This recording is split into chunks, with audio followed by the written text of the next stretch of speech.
उसने इस देश के नौजवानों की शंका दूर कर दी। उन्होंने बता दिया, मुझे अगर इस ऑफिस में, बीजेपी के ऑफिस में सिक्योरिटी रखना है तो मैं अग्निवीर को प्राथमिकता दूंगा। भाजपा की नई योजना है तैयार, भाजपा ऑफिस में सभी नौजवान बनेंगे चौकीदार। यही योजना है ना। लेकिन मैं कहता हूं, विजय वर्गीय जी, आपका बेटा बल्ला बहुत बढ़िया चलाता है, अफसर पे बैठ चला रहा था, उसको बीजेपी ऑफिस में क्यों नहीं सिक्योरिटी गार्ड बना देते हैं?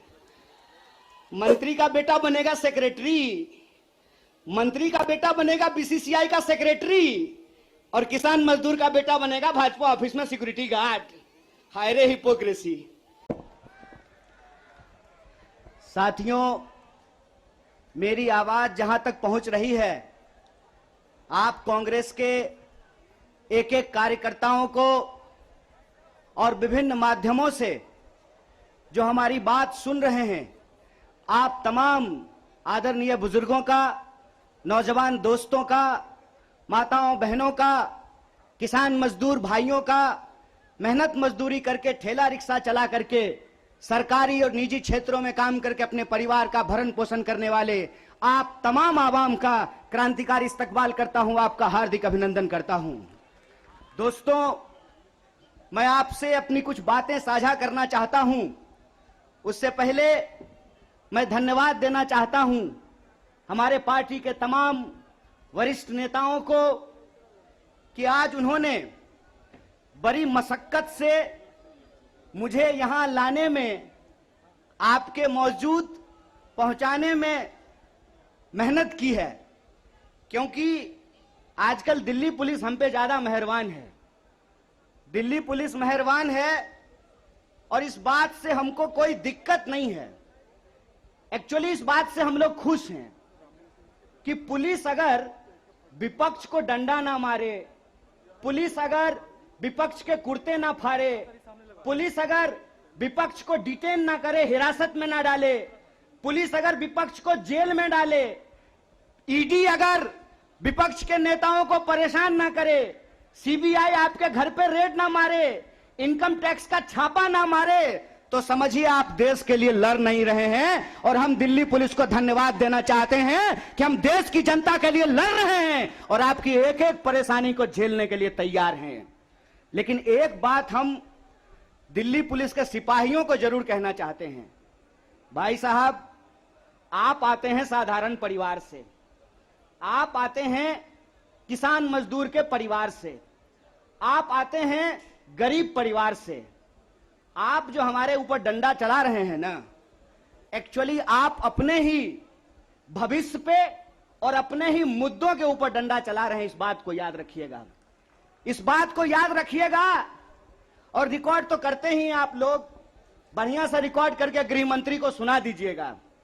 इस बात को याद रखिएगा कि डीसीपी साहब प्रमोट होकर के चले जाएंगे, डीजीपी बन जाएंगे, लेकिन जो आज इस देश की आर्मी के साथ हो रहा है, वो बात किसी दिन किसी भी पुलिस के साथ हो सकता है। इस बात को याद रखिएगा।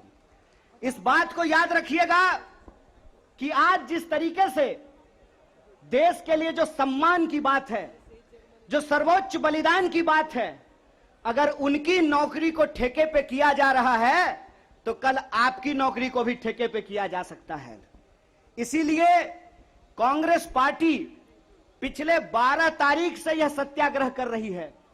लेकिन यह जो सत्याग्रह है, जंतर मंतर पे जो सत्याग्रह हो रहा है, इस सत्याग्रह का मूल कारण यह भी है कि हम सिर्फ अपने नेता को नहीं बचाना चाहते हैं। मीडिया वालों, मैं आपसे खास करके कहना चाहता हूं, हम अपने नेता को नहीं बचाना चाहते हैं। एक कहावत है, सच को आंच नहीं होता है। हमको अपने नेता की चिंता नहीं है। हमारा नेता कुछ गलत नहीं किया और सरकार उसका कुछ गलत नहीं कर सकती। इस बात को याद रखिएगा। हमको अपने नेता की चिंता नहीं होती है। और हम इस सरकार को कहते हैं, साहेब, हर चीज का एक मंत्र नहीं होता है। बीजेपी चाहती है कि हर नेता पे एक ही जंतर का इस्तेमाल कर ले।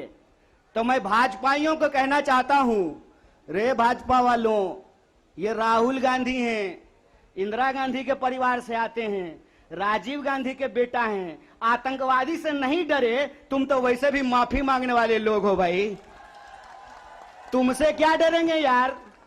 ईडी उडी से डर नहीं लगता है। ईडी से हम अपने नेता को नहीं बचाना चाहते हैं, हम बस इस देश की जनता को बताना चाहते हैं कि ईडी इनके घर पे आया क्यों है। ईडी इनके घर पे इसलिए आया है कि मोदी जी को कोई साधु बता दिया है कि विपक्ष के सारे नेताओं पे एक ही कैप्सूल इस्तेमाल कीजिए। एक कैप्सूल सबके ऊपर बराबर लागू नहीं होता है, सब धन 22 पसेरी नहीं होता है।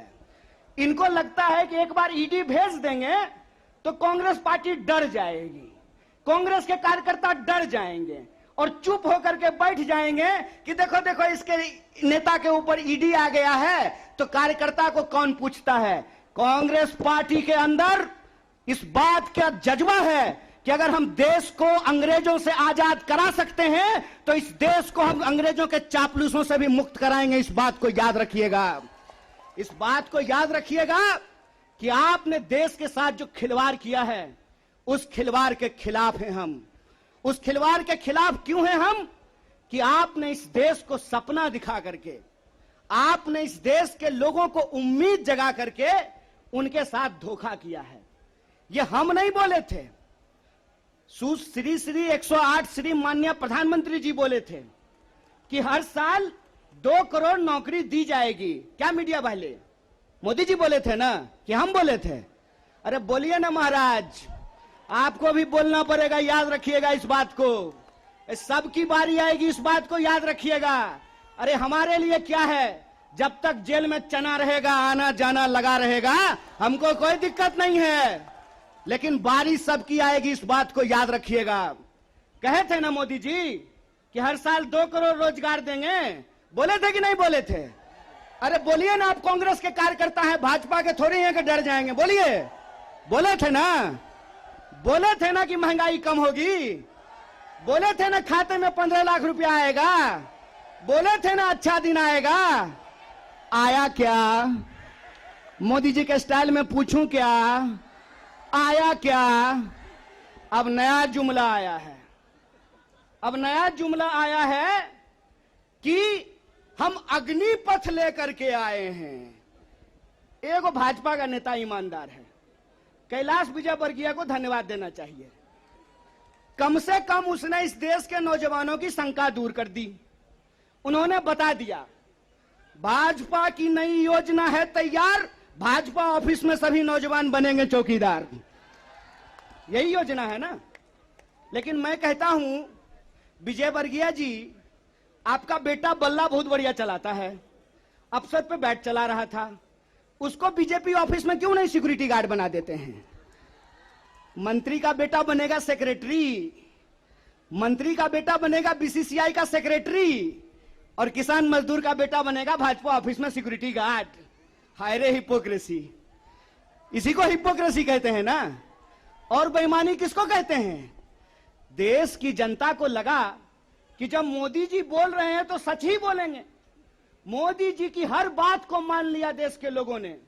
मोदी जी ने कहा दीपक जलाओ तो देश ने दीपक जलाया, मोदी जी ने कहा बत्ती बुझाओ तो देश ने बत्ती बुझाया, मोदी जी ने कहा थाली बजाओ तो देश ने थाली बजाया। सब कुछ किया इस देश ने, लेकिन देश अब तक इंतजार कर रहा है कि मोदी जी जो हमको कहे थे उसमें से एक भी चीज पूरा नहीं किए हैं।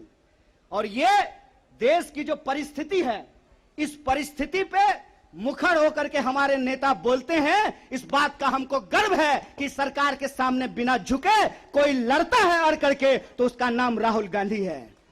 उसको डराना चाहते हैं, उसको डराना चाहते हैं, उसको झुकाना चाहते हैं। अरे आप कहते हैं मोदी जी मैं भी चौकीदार, मोदी जी के समर्थन में लोग कहते हैं मैं भी चौकीदार। ये चौकीदार नहीं है, ये देश के ठेकेदार हैं। और ये देश के ठेकेदार कैसे हैं? क्योंकि इस देश के लोगों का, उनके भविष्य को ये ठेके पे कर देना चाहते हैं। ये जो अग्निपथ योजना है, इसकी मोटी मोटी बात आप समझ लीजिए।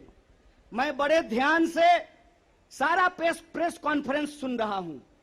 प्रेस कॉन्फ्रेंस में सरकार जिलेबी की तरह गोल गोल कर रही है, हर चीज को सब कुछ बोल रही है, सब फायदा गिना रही है।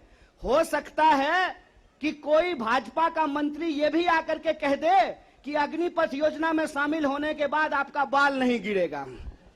जिस तरीके से उसके फायदे गिनाए जा रहे हैं, लेकिन असली बात नहीं बताया जा रहा है। एक सिंपल सवाल है, सरकार को इस बात का जवाब देश के नौजवानों को देना चाहिए। क्या सिंपल सवाल है कि जो भर्तियां हो रही थी वो भर्ती होगी कि नहीं होगी? सवाल नंबर एक। सिंपल बात है, पहले आर्मी में हर साल 75,000 कम से कम लोग बहाल होते थे। बाद में बीजेपी ने इसको घटा करके 50,000 कर दिया और पिछले 2 साल में, अब तीसरा साल है, 50,000 लोगों को की भी भर्ती नहीं की गई। बहाना क्या दिया गया? बहाना दिया गया कि कोरोना था इसीलिए भर्ती नहीं किए। हाय मोदी जी, कोरोना था तो चुनाव लड़ लिए, बंगाल में जाकर के दीदी ओ दीदी कर लिए, सब जगह चुनाव हो गया, उत्तर प्रदेश का चुनाव हो गया, बुलडोजर बाबा आ गए, लेकिन आर्मी की भर्ती नहीं हुई। यह बेईमानी है कि नहीं है? रोजगार देने में कोरोना है और चुनाव लड़ने में कोरोना नहीं है। और अगर आप बैकलॉग को देखेंगे, 50,000 को अगर मान लें, तब भी 1.5 लाख बहाली होनी चाहिए थी। 1.5 लाख ये बहाली नहीं कर रहे हैं। 1.5 लाख बहाली ये करेंगे कि नहीं करेंगे, इसको ये नहीं बता रहे हैं। ऊपर से ये एक नया योजना लेकर के आ गए हैं। तो एक ना छोटा सा कहानी हमको याद आ रहा है। बच्चा बहुत जोर जोर से रो रहा था, कहा मम्मी दूध पिला दो, दूध पिला दो। मम्मी उसको उठा करके अलमीरा पे बिठा दी। बच्चा मम्मी को यह नहीं कहता कि मम्मी दूध पिला दो, बच्चा चिल्ला चिल्ला करके कह रहा है कि मम्मी अलमीरा से नीचे उतार दो, नीचे उतार दो। लोग मांग रहे थे हर साल 2 करोड़ नौकरी, इन्होंने हर साल 2 करोड़ नौकरी नहीं दी, ऊपर से एक नया योजना लेकर के आ गए हैं। पूरा का पूरा भाजपा के तंत्र को उसमें लगा दिए हैं कि आप बताइए कि अग्निपथ के क्या फायदे हैं। अरे सिंपल सी बात है, बिहार में कहावत है, नहाया हुआ शरीर और खाया हुआ शरीर नहीं छुपता है। जो चीज अच्छी होती है उसका फायदा बताने का जरूरत नहीं होता है। जो चीज में कोई खराबी होती है उसका खराबी छुपा करके, आपके घर पे कोई सामान बेचने के लिए आता होगा तो उस सामान का सब कुछ अच्छा अच्छा ही बताता होगा। आप ट्रेन में जब जाते होंगे, बस में जाते होंगे, तो जब जूसर बेचने वाला आता है तो एक संतरा से आपको 1 गिलास जूस निकाल करके दिखाता है, और वही जूसर जब आप घर पे लेकर के जाइएगा तो आधा गिलास जूस भी आपको आपके घर में नहीं निकलेगा। ये जो बेचने की मानसिकता होती है, इस बेचने की मानसिकता के खिलाफ हैं। ये सत्याग्रह 2 लोगों के बीच में है। जावेद अख्तर ने लिखा है, इस एक हमारी एक और उनकी मुल्क में है आवाजें दो आवाज है।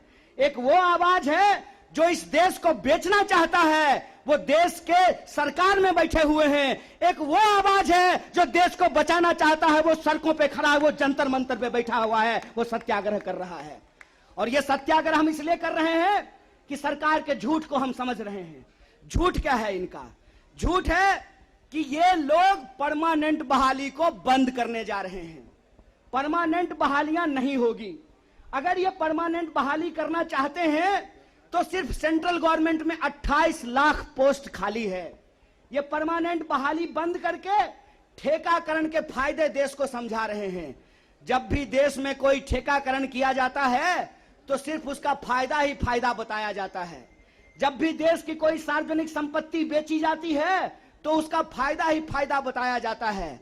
लेकिन इस बात को याद रखिएगा कि देश में अगर सारी सार्वजनिक संपत्तियों को बेच दिया गया तो देश का क्या होगा। एक बार आप इस बात पे विचार कीजिएगा कि अगर एयर इंडिया नहीं रहेगा, अगर नहीं होगा एयर इंडिया, तो क्या करेंगे ज्योतिरादित्य सिंधिया? समझना है कि नहीं समझना है? आप हमको बताइए कि सरकारी रेलवे नहीं होना चाहिए, सरकारी बीएसएनएल नहीं होना चाहिए, इनके हिसाब से सेना में नियमित नौकरी नहीं होनी चाहिए। जब सब कुछ सरकारी नहीं होना चाहिए तो सरकारी प्रधानमंत्री लेकर के ढोल बजाएंगे? फिर सरकारी प्रधानमंत्री भी क्यों होना चाहिए? सरकारी संसद भी क्यों होना चाहिए?